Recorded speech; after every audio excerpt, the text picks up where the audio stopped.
Something mysterious occurred in the Judean cave which tragically took the life of a cave diver. This was a result of the fatal mistakes they made during the diving process, and since that time, the question on everyone's mind has always been, what on earth went wrong? On the 18th of April 2014, two best friends and experienced divers Wang Tao and Wang Yang went on a diving expedition in Duanzhangzhou. These divers exceeded the 10-meter guideline of the cave, which was about 166 meters in depth. However, after the incident, only one of them was alive to tell the story.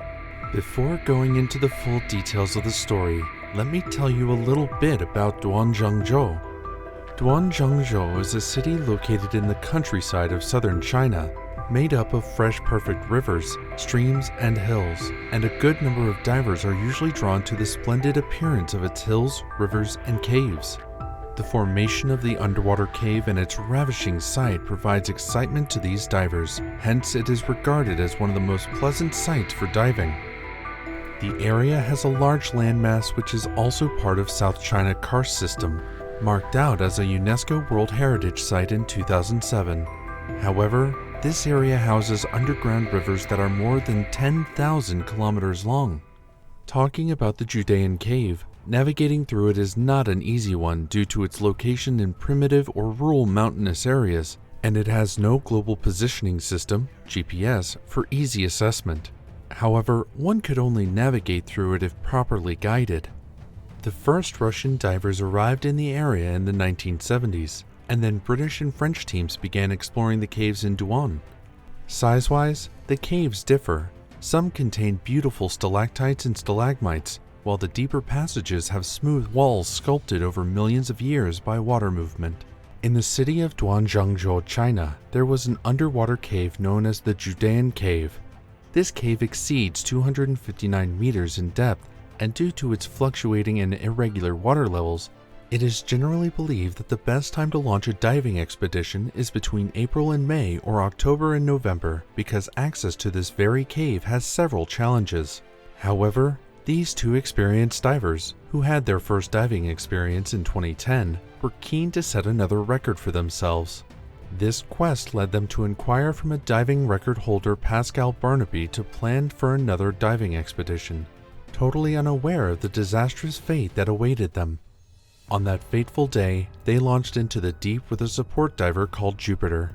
They had only descended 130 meters when they realized that the line arrow placed by Wang Tao, which served as a guideline for them, had disappeared. They made a frantic search, and after 2 minutes of searching, they found the guideline. While they were getting the relief that they had found the guideline, another tragedy struck. This time, Wang Tao indicated to Wang Yang that he was running out of gas just at about 120 meters. Wang Tao had no option but to donate his gas to his friend for air sharing to help them in their ascension process while following the guideline. At just about 15 meters to decompress, Yang witnessed the unimaginable. He saw his best friend Wang Tao floating, and before he knew what was happening, he was out of sight. Seeing what happened, Wang Yang trapped the long hose in a momentary struggle to search for his friend, but he was nowhere to be found. When Wang Yang eventually realized that he was running out of time and air, he immediately got onto the 1875 bottle at 75 meters to aid his diving while searching for his friend's torchlight. Wang Yang tried searching for his friend back and forth even when he had only 40 bars left. He kept on with the search till he reached a state of total confusion. Knowing that his life was at risk, he decided to record the incident, after which he quickly started making his way out. He managed to get the EAN-35 bottle to help him sustain the ascension.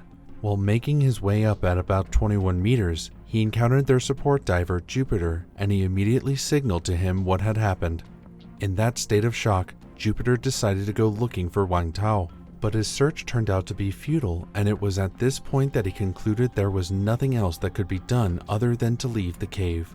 While this was happening, Wang Yang had already developed a decompression sickness. In his desperate state, he noticed oxygen toxicity and air compression. As he ascended, he noticed a feeling of vertigo, also known as dizziness as a result of oxygen toxicity, but then he pushed on, and with the help of Jupiter, they made several stops. even though Wang Yang was in serious pain and his condition was critical, yet yearns for survival.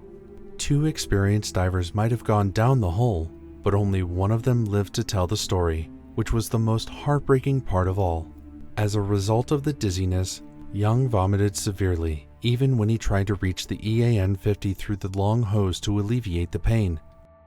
What he got in return was instant convulsion. Still reaching out for help, he maintained focus and was determined to overcome this uncertainty. While this was happening, he hung on to Jupiter. Meanwhile, his attempt to increase the gas proved abortive, but he was willing to go through the challenge even in his weak state. With the help of Jupiter, he managed to go through it for the decompression to the top. That caused the pain to subside for a while, although he was still nauseated. Despite it all, Wang Yang kept pushing and taking caution to prevent oxygen toxicity. He did this until they were out of the cave. After he finally made it to the surface, he immediately received the much-needed first aid medical assistance before he was taken for further treatment.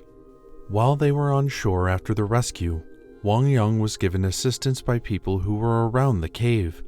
As this was happening, Jupiter sought help from a French team through the local authorities, after which everyone then turned their attention to search for Wang Tao. After Yang was rescued, everyone then turned their attention to search for Wang Tao. His remains were later found at a horizontal passage 51 meters below, and it was deduced that he was carried away by water flow to that depth. However, the only mystery became what exactly was responsible for the disaster in the first place, and this became the quest of researchers. Research showed that the reason for the death of Wang Tao was a complicated situation of carbon dioxide builds, lack of adequate support team, buildup of nitrogen narcosis, inadequate preparation, and other phenomena that compounded to create a historic and disastrous mess. However, some preventative measures were also laid out to prevent such occurrences in the future, including establishing new rules and standards by the Authority of Cave Divers, mandating diving certificates for all cave divers, requiring a diving leader who will checkmate diving strategies and plans, establishment of safety diving rules, the use of extra tanks to avoid shortage of oxygen, an introduction of a mixed gas that will help in the reduction of nitrogen narcosis, as well as thorough guidelines and teaching before making new attempts for recording breaking. In the end, the avoidable Judean cave disaster, which claimed the life of Wang Tao and left his traumatized friend Wang Yang to tell the story, happened as a result of some costly diving mistakes that could have been prevented, and this sad story needs to be told for the books. Before I let you go, tell me what you think could have been done differently to prevent such a terrible incident in the comments below. As always, thank you for watching this video, and don't forget to hit the subscribe button for more videos like this.